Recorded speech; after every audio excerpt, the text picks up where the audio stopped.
Jai Hind, Jai Bharat, and welcome to Def Talks. This is Aadi. As the game of Imran Khan plays out in Pakistan, with on one side there's some, on the other side there's a lot more. If I may, there's Imran Khan, and of course the Supreme Court till now standing on one corner, and on the other corner the heavyweight, which is General Asim Munir, and the lightweight at the moment, Shahbaz Sharif and his government, and the PDM standing together. We crack jokes, but this situation is very dangerous, and that's something that we need to understand. And dig a little deeper into the insides of this situation, I have with me Lieutenant General Syed Hasnain, a man who can tell us a lot more than we think we know about Pakistan. Sir, thank you so much for joining in. Thank you very much. Jai Hind to all our viewers. So let's just open out. You know, what's happening here? That's all I would want to ask you. What's happening? Who's stronger in this? Who's weaker? Because the cards keep switching from one day to the other. There's no one day which is the same. Imran is Well, out. from 9th of May to now 21st of May, it's been a very, very interesting situation which has been developing in Pakistan, no doubt. And I don't think we need to make any scenarios at all. We just have to sit back, watch, and keep assessing. It's a fantastic exercise for intelligence analysts, strategic analysts, media personalities, anyone who wishes to practice his brain into understanding a practical situation. This is something very live which is happening in front of us. It's a power game which is going on in the middle of Pakistan. Which way it swings ultimately is going to make a difference to Pakistan itself, to the subcontinent, and largely to the whole world. As you very correctly said, it's a very, very dangerous game which is going on here, and we'll talk about it as we go along. Who's winning at the moment, sir? At this moment of the recording, where would you put your money? Well, in physical terms and perceptionally, it's clear that the army, which itself is split. To my mind, I have great respect for the Pakistan Army's professionalism. Uh, it's always good to understand your adversary. But I would say at this particular stage, the Pakistan Army seems to be split somewhere in the middle, somewhere. And that's not a very good thing for them. Obviously, part of it is with Imran Khan, and with Imran Khan stands the Supreme Court, which itself is a very awkward kind of a thing. So they just swung out of the blue. Hmm. And on the other side is the Pakistan Democratic Movement, which has got heavyweight parties, the Nawaz Sharif element of the PMLN, the PPP, Fazlur Rahman, and people like that. And they seem to be with Asim Munir. Obviously, Asim Munir is supporting them. So this is the balance at the moment. It obviously seems that it is stronger in the direction of the Pakistan Army chief at the moment. But there are moments. This is swinging by the moment. It is swinging by the moment and very unpredictable at the moment. Imran Khan's popularity is not just in the streets, not among the maverick followers, but obviously has seeped into the Pakistan army. And that is what is making this situation that much more dangerous because all of us know ultimately a divided Pakistan, a split up Pakistan, what happens in particular uh, to the nuclear assets, for example. And that is something that we should discuss a little more in detail because everyone just leaves it saying what will happen to the nuclear assets. I Hmm. think what we have to understand is that these are not suitcase bombs which can be carried away by terrorists here and there and hidden under a carpet or in a cupboard. These are full um, deployed, systems which are there with a huge infrastructure around them. This whole infrastructure can be taken over by one faction, one segment, couple of factions, terrorists included with them, etc. It's a nightmare scenario. And can you imagine all that? I mean, it can target anyone. I mean, the kind of ranges that they have today, it can target anywhere in any direction.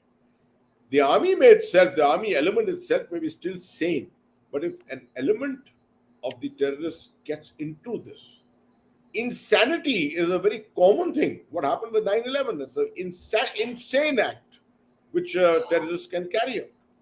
This is what worries me to a great extent. Most absolutely correct, sir. There's just no question. And I find, funnily speaking, very few voices touching upon this. A lot of the voices have just come out and said, "No, no, no, yaar, Pakistani army will protect its assets." Why are we taking it for a given? This is a country which is going through something that they've not gone through. Which that brings me to the next question, sir. The first rounds of the battle have happened in a boxing match. Two guys have bouted each other in the first round. Uh, let's call it a draw at the moment, right? Let's say, okay, they both have played the first round. The second round began with the Pakistani army coming with a big jab, which was the Army Act, sir. Uh, Now there is a news of Imran Khan, playing the second round with the Jamaat-e-Islami. And this is the same Jamaat that called Imran Khan's government the worst in history. What's happening here, sir? Is this Imran Khan's second round, but a feeble second round, or does he have something behind it? Adi, let's take this in perspective Sir, and let's start from where it happened in the last couple of days. What happened on the 9th of May was not something out of the blue. It was a well rehearsed, well contrived, and orchestrated set of events which we saw happening on television. I questioned all this from a lot of people who said, you know, it was surprising to see the Pakistan army, the corps commander's house getting raided, the gates of Lahore cantonment, the entry gates, etc., are getting assaulted. I mean, it was so awkward to see it, and I don't like situating the Indian army on the Pakistan army, but in a situation such as this, I'm forced to do it. When you look at disciplined armies, and the Pakistan army is a disciplined army, when you look at disciplined armies, you realize Lahore cantonment, 4 Corps, headquarter 4 Corps, headquarter 10 Infantry Division, headquarter 11 Infantry Division, the brigades and the units, all this is here. And you left your corps commander's house free for a mob to come and take away his corner. I mean, who are you trying to fool? Right? So obviously this whole thing was orchestrated. Now they are talking about the Corps Commander General Salman getting court-martialed and things like that. I mean, there are all kinds of stories being spun around. This is a huge spin which is happening to, divert attention to different things, etc., and not allow the truth to emerge and who is with whom. Because that's how this game is going to be played out.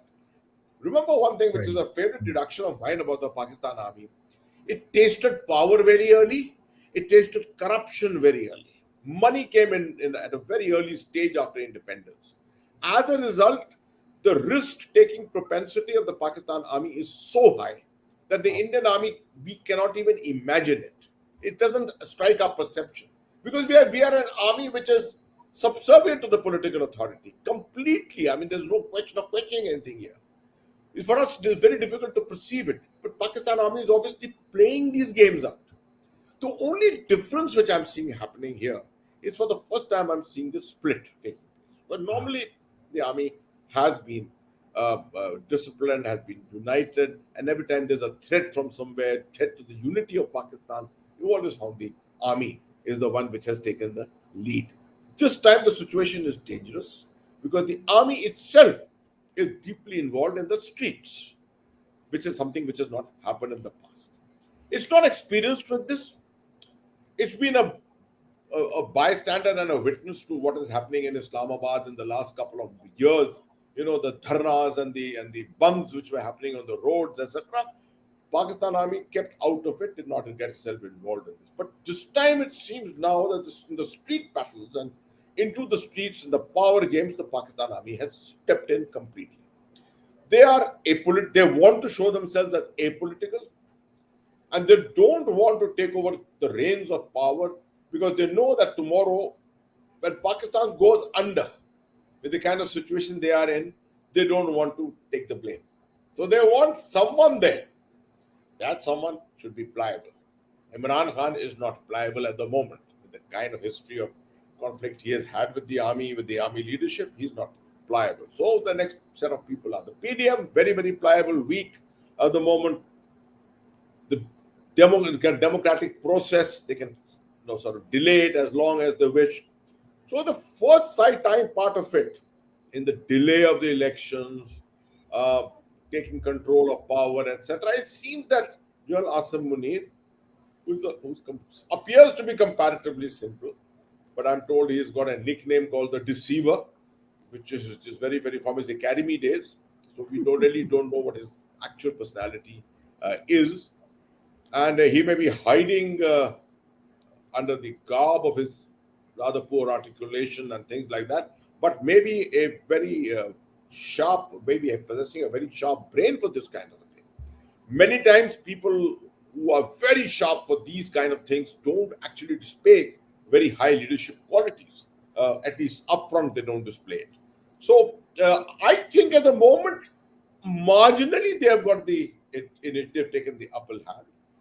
But obviously, this is now a balance between the Supreme Court on one side and Imran Khan and the PDM and the army.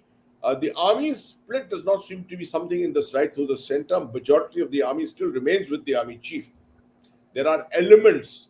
What is noticeable about the split is that veterans, former Mhm. army chiefs, former senior officers' families, wives, children, etc., are being harassed, being arrested. Now, that is something strange. It's not happened in Pakistan before. So, that is obviously giving us indicators of this split getting wider and wider, right?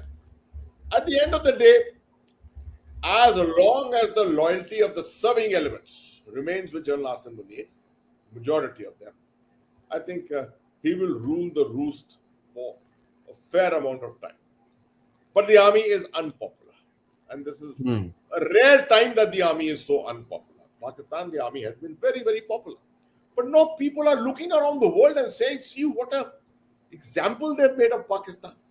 Because of the army's manipulations, etc. I mean, look at what Pakistan has become. So everyone is today questioning the army itself. The fact that the army is so commercialized and so corrupt and things like that. Now, these things, it is the spur of the moment, it can all come out into the streets. And if it comes out into the streets, Pakistan army is going to find it very difficult. They found True. it difficult the other day to fire on protesters who were getting inside the cantonment, if that is true. Are they going to give shoot to kill orders on protesters and mobs? They've not done it in the past for a long time, and they may not do it in the future because the moment that happens, फिर तो तहलका. Then there's going to Deadline. be another revolution, and that's something that they will want to avoid as far as possible. Sir, I must say, in that one answer, you've given me ideas for almost four shows because this answer was packed in with just so many things. One is the divisions in the army, the civil society, this, that, and the other. It's just so much to garner into. And it's just a 4 minute answer at the end of it, but you packed it in pretty well. Which is the point of my next question, that the Imran Khan virus, and let me just the reason I'm calling him a virus is not to degrade him or anything like that. That's not the point here. It's just to explain that the virus spreads really fast and it spreads deep. This particular virus has gone through the society, sir. That's something that is very visible. Today, people are willing to risk their lives, livelihoods, their reputations for this man. What they see in him, another story, another day. It's a little different. Let's talk about him, sir. He was given a couple of options a couple of days ago that either you scoot or we throw you in jail. Army Act. What's he up to? Because he can't just scoot. There are lakhs and lakhs of people following him. What are his options, sir? See, Imran, to my mind, first of all, he is not as if he's a highly honest leader. Everyone knows the kind of shenanigans which he has been through in the last 5 years. And the fact, the Toshakhana case and all kinds of other cases which have come up against him. Okay, I agree. None of them have been yet fully proved. Some of them, of course, have reached a conclusion, but most of them have not yet been proved. But when it comes to a comparison, people appear to be seeing that he is perhaps among the corrupt people, the lesser evil than what others can be. And clearly, his personality is appealing. If you really look at it, speaks well. He may not be a highly educated guy. This the whole business of his background education is a bit of a uh, is a bit of a smoke screen. He was one time, no doubt, in England. He was in Oxford. He came out from there, but he's done no great courses or done any great intellectual activity. He's been a philanthropist, yes. He spent a lot of his own personal money on creating the cancer hospital or the cancer ward in the Lahore hospital there. So he is known to that extent. He has been popular. Now he realizes that he is getting more popular, and he has the option to escape and get out, like Nawaz Sharif went or others have gone before.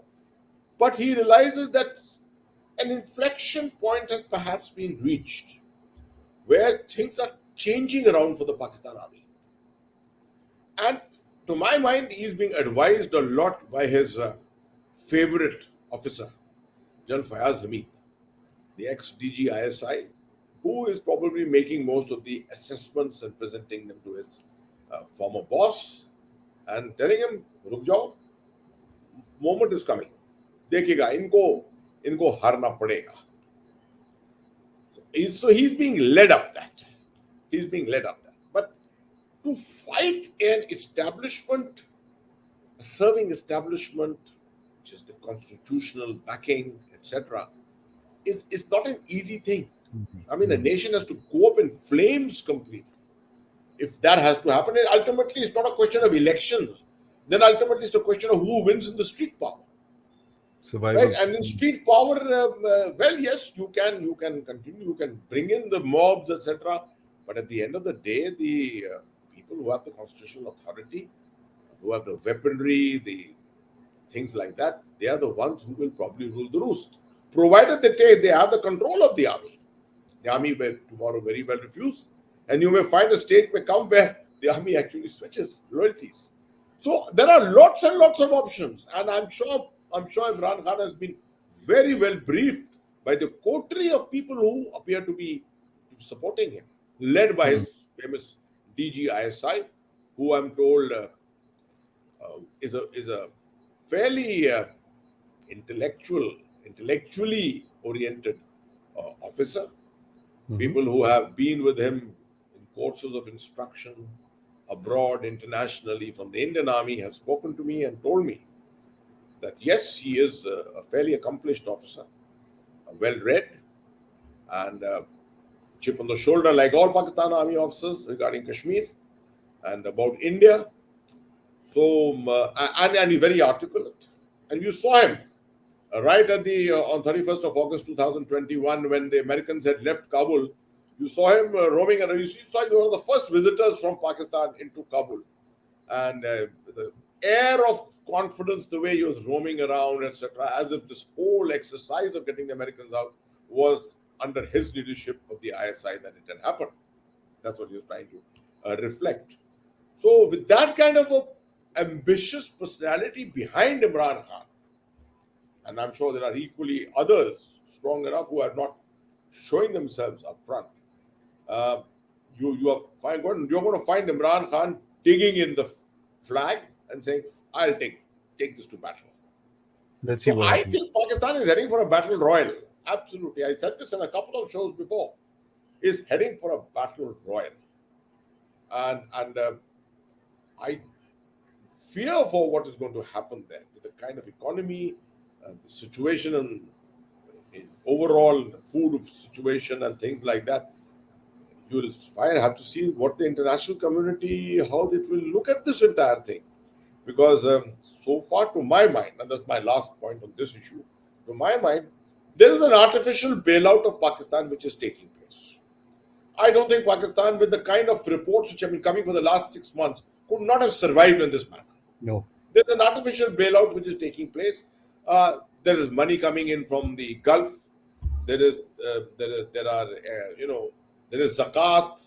There is a part of the repatriated funds which are coming in. So money is available. It's not as if Pakistan is going down under completely, right? I mean, But there is with Ukraine. all this happening in the streets, it's going to be turned even more dangerous by the day. And of course, continuing to remind everyone the whole issue of the nuclear button. We'll come to that, sir. You've just scared the literal daylights out of me by actually mentioning the N word, as I call it. But I want to ask you, sir. You mentioned something very interesting about the army. This is the first time it's kind of facing an existential challenge, which is not coming from outside. It's within Pakistan. It's not a physical entity. It's a mindset that is actually. So, couple of things that we will get to with regards to mindset. But first, I want to ask you is, see, Asim Munir probably faced a little rebellion with regards to senior officers. He's given the stick, and the seniors are, let's say, at the moment, yes, sir, fallen in line, sort of a thing. I mean, of course, the heart of heart, what is there is difficult to gauge at the moment. How does he keep that alive for a long time and stop these guys from kind of, sneakering behind his back? That's what happens in the Pakistani army. And two is, what about the soldiers? How does he keep the ground soldier together with the army? We'll talk about the mindset of that soldier in the next question, sir. But how does he keep that into a cohesive force? And may I remind, this is the same soldier who's losing his life. 4 to 5 soldiers are losing their lives every day in Pakistan. The fact that General Asim Munir, and my respect went up for him when I read of this, that he visited Lahore cantonment, Hmm. took stock of things, held a Sainik Sammelan, spoke to troops. Now, these are typical good army drills which happen. Whenever there is a problem on the ground, you have to get there on the ground, take stock, speak to the officers, take a feedback, speak to the troops, deliver your message strongly, right, to everyone. This is exactly what he's done. Asim Munir knows that he is under a bit of a disadvantage because he also came to power under, or rather, he was appointed as an army chief in a very awkward kind of a time when he was in competition with different people, etc. And also the fact that in another 4 months, 5 corps commanders are going to change. This 4 5 months is very crucial because in this time there are corps commanders who may not necessarily be with him, but then he will have the opportunity to appoint his people You. Hmm. right there. For example, I'm told that one of the contenders to be the GOC 4 Corps was an officer from also from the OTA like him, right? Not necessarily from PMA Kakul. Now, this is a problem happening in the Pakistan Army at the moment. Short service officers against permanent commission officers from Kakul and things like that. Of course, we needn't go too deeply into that because it's not so important as such. But it's important to make sure that the corps commanders, 9 corps commanders there are, and the majority of the corps commanders must be with the chief if he wants to keep control properly. Uh, that's going to happen over a period of time. Now, if so these 5 6, there must be a host of people who must be wanting to show themselves in kindly light, so that they are the ones who catch the chief's eye, become his favorites, and they are the ones who are appointed as corps commanders. So you'll see at this time a lot of people will be showing their loyalty to the chief. Hmm. And the army chief, which should take advantage of this period, particularly. Once he appoints his corps commanders, people who are loyal to him, he has the overall structure, which is generally in his favor, then he will rule the roost completely. At the moment, there is a bit of a diciness here and there, right? The other thing is, so far, everything seems to be centered on Lahore, 4 corps, which is a very important corps in the Pakistan Army Hmm. because it Hmm. is defending the center of gravity, Punjab, right? We are not hearing anything of what's happening in Karachi. We're not hearing anything which is happening in Peshawar. In fact, we're not even hearing things which are happening in Islamabad and Rawalpindi at the moment.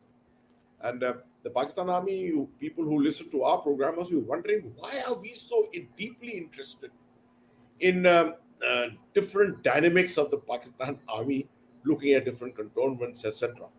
They must know that our eyes are on all these cantonments because activity comes from all these locations. These are huge garrisons. 5 corps in Karachi, Bahawalpur, 31 corps located there, 9 corps is it? Yeah, I think it's 9 corps in Peshawar, and no, 11 corps. Sorry, 11 corps in Peshawar, 9 division and 7 division there. These are all very very huge garrison areas. Obviously, anyone who's wanting to make a difference here will want to make sure that these are all under their control, these locations. I foresee Asan Munir probably making a dash, a visit, a round robin visit to many of these garrison cities and towns in the near future, speaking to the troops, speaking to the commanders on the ground. But at the end of the day, it is a point at which something can change. An incident happens, someone speaks out of turn. It can be a set of troops going Yeah. amok. It can be an interfactional issue. It can be something from the ISI which seeps into the army. I mean, there are all kinds of situations which can provide the trigger. When you have an environment which is so surcharged, obviously a trigger is all which is required. And that is what the situation is waiting for. So let's see. I mean, this is a very interesting situation which is developing at the moment. Indeed, sir. You know that the scary part about the whole thing is nobody talks about what's happening in the people's minds. Of course, we oh, 5 soldier chale gaye, 2 commander ko ek core commander hata diya. We've done this court martial and this and that. Army Act leke aa gaye ji. This ho gaya ji, that ho gaya. Everything in Pakistan is like a matter of fact thing. But no one in Pakistan has actually spoken about the ground impact to especially that last soldier who's standing in the middle of the night, let's say in the summers, rain, and going into the winters in this year, guarding a sensitive facility, sir. Like, for example, you mentioned the nuclear weapons. Who's guarding them? Is I his wonder if you. Yeah, go ahead. Go ahead. brother, mother, auntie, wife, cousin involved with Imran Khan? Has anybody got arrested? In this kind of a chaos, is the Pakistani army able to do mindset surveys of these people to keep those places safe? What is the guarantee that the world has that these damn things are not going to be just? I mean, nobody can steal them. Fair enough. It's a large bomb. Fortunately, this is still political and not entirely ideological yet, not ethnic yet. It's just political. The divisions are not ethnic at all. Um, I think we should be happy that that is the situation which is prevailing at the moment. As to the people's minds, they've got so used to it in Pakistan, listening to the Pakistan army, being at the receiving end. But I do sometimes marvel at the Pakistan media. It's upfront, it's bold, it speaks his mind. You've seen what, I wonder if you heard Pervez Goodboy the other day. Wonderful thing which he has given about the failure of Pakistan as a state. The whole concept of the two nation theory, which is questioned completely, and going back to questioning even the father of the nation, the Qaeda Azam, Mr. Jinnah, and mentioning up front throughout the talk that I can be arrested at any time. Anytime. Very conscious of that. Very bold, I must say. And there are lots and lots of people in the Pakistan media who are like this. Of course, social media is playing its role. Penetration of social media is fairly high in Pakistan also. So it's not as if people are not getting all the news and they're not watching. I read Pakistani newspapers online every day. They are fairly dispassionate. They are reporting extremely well. Lots and lots of commentaries which are coming in, which are not being sort of stopped by the army or the government or anyone like that. So that's very heartening. All that is the only heartening thing which is happening here. That this is happening in a very kind of a transparent manner. On the ground, it may be something different, but that's the perception that we are picking up here. But sooner than later, the people obviously are going to get very disenchanted with this whole thing. And that is obvious from the fact that they have come out to openly support Imran Khan. They are disenchanted with the establishment, with the army, etc. And they think that Imran Khan, despite all his weaknesses and all his other shenanigans and his corruption, proven corruption, and think that they still want to support him. They think he's the only alternative who is left to do something for Pakistan. So, at this moment, I don't think we have come to a point where Pakistan is in an existential crisis. No, I don't think so. This may still bail itself out. But I don't foresee anything like, I don't foresee Imran Khan being allowed by this establishment to come to power under any circumstances. Because you see, you go either Imran Khan comes through the constitutional route, democratically elected, and comes to power, he's not going to leave any of these people.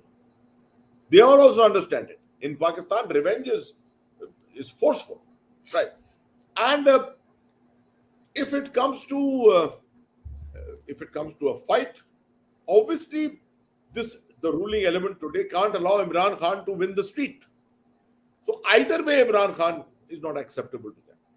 Somehow or the other, in some manner, they must see his back, and you know what I'm hinting at, and the possibility of giving him a opportunity to vamoose, get Feel. out, go to Mm. Saudi Arabia or go to UK or wherever they want to, where he wants to go. But under the circumstances, I don't think Imran is going to do that. That's Yeah. why I keep concluding and keep coming back to the point that we are going in for a time of fair amount of chaos on the streets of Pakistan. As a matter of fact, yes, because I mean, how would he leave lakhs and lakhs of people behind him? I mean, he can be a Bewakoof, but I don't think he's heartless. And that's something that's interesting. So the international community is been very, very interesting. Let me just say this: if this happens anywhere else, people are going to be up in arms. What are you doing? This, that, don't do this, that. There've been mild reactions. Imran Khan spoke to this one senator last night. The call got leaked, incidentally. I wasn't very surprised with the call getting leaked as well. Eh, but the response has been meek. I Otherwise, think Pakistan was able to garner a little more than what they got, sir. I think the world has come to believe that Pakistan is a survivor. Come what may, right? They will flap around, beat their hands around here and there, but at the end of it, they will survive. So Chalta then rahega. enough is enough. The more you try and delve into these very complex politics of Pakistan on one side or the other, you're going to have egg on your face. So might as well not do it. I think that's the clear message which is coming out from here. No one wishes to meddle there.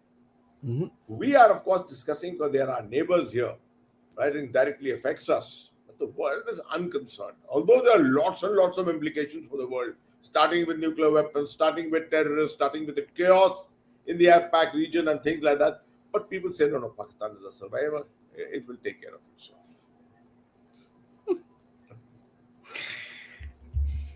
That's the best thing, sir. Pakistan is a survivor. It'll take care of itself, and that's something which is very interesting to me because at the end of it, here is a country which probably, and I'm going to go out on a limb and probably, not count to you, but just hint you at something. Have they decided lump it, let it go wherever it goes? One doesn't know. That seems to be on the face of it. It does seem to be almost the way it is being ignored by the international community with what is happening in G7, on G20 on the other side, in SCO itself, no mention of anything of this kind. Everyone left it. It's an internal matter of Pakistan. Let it resolve itself. Uh, that is what sometimes it intrigues me also. That's why I made this comment that I think the international community has reached the um, No end of go its zone. Hmm. its stamina to accept or tolerate what happens inside Pakistan. It happens every few years, as we are aware. No prime minister ever lasts his term. Many prime ministers end up in jail. Many prime ministers end up in uh, going to some other country, being put out there, Exile. and things like that. So this is a usual thing. Imran Khan will also meet his fate and go somewhere. So, closing comments. Just a two-part question. One, of course, the future of this failed state. And you mentioned this when we were talking offline. The failed state of Pakistan, economy, ye, wo. Of course, it's funny that their reserves had come down to 3 billion. Now they're at 9 billion. There's something happening at the back end. Either they're selling too much to Ukraine or whatever it is. The society is very interesting to me, sir. There was a belief within Pakistanis that, yeah, we are superior. We are superior than these Indians. We are superior than these Afghans. We are superior than these Iranians, these even these Chinese. Ha, theek hai, we need to get something from the Chinese to buy. Otherwise, in mindset, we are superior. What happens to that superiority complex? What happens to this society, the congeniality of the society, the army chief, the next army chief's house being raided, and his granddaughter being picked up? What happens to this entity called Pakistan, sir? Two responses before we end up. Number one, I still remain convinced, a lot of people don't agree with me, but I still remain convinced Pakistan will survive, and it will go through a lot of chaos, but at the end of the day, it will survive. Survive it will because primarily of its geostrategic location, where surprisingly the international community, which is so silent at the moment, will ensure that Pakistan survives. That is an important aspect. The people themselves have suffered, they will continue to suffer. There's no doubt they will continue. The people of Pakistan have realized it. And they've made, most of them, if you look at the media today and the utterances of many of the intellectuals, etc., they are all bringing out this fact that the mistake they made was right from 1947. They're not looking at mistakes from 1989 and 90 or something like that. They're looking at it from 1947. That was a mistake itself. And they're ruining this fact that their founding fathers just didn't have it in them to create a state. And they're giving them all the benefit of this thing to India, the manner in which India progressed and things like that. And today's India in particular, that's what they would all want Prime Minister Modi to be their Prime Minister, to bail them out under these circumstances at the moment. Surprising, I mean, this is how the whole thing swings around in such situations. But the Pakistan people are generally, of course, convinced, and I think that by speaking to them is quite clear that India has left them far behind, and that the asymmetry, economic asymmetry, military asymmetry, if you wish to say, the intellectual asymmetry, everything put together, India is light years ahead of Pakistan and take them years to catch up. I think this asymmetry ultimately should be able to dawn on the people itself to think of creating a new leadership.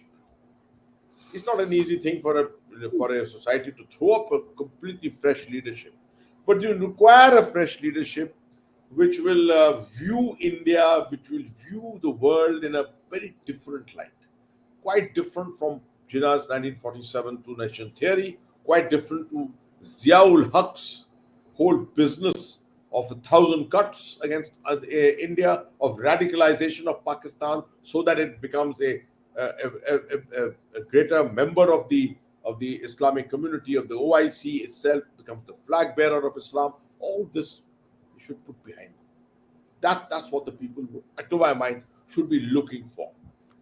But our wishes are our wishes. Our thoughts and ideas are what they are. Pakistan will only go the way they wish to go, and how circumstances will ultimately take them.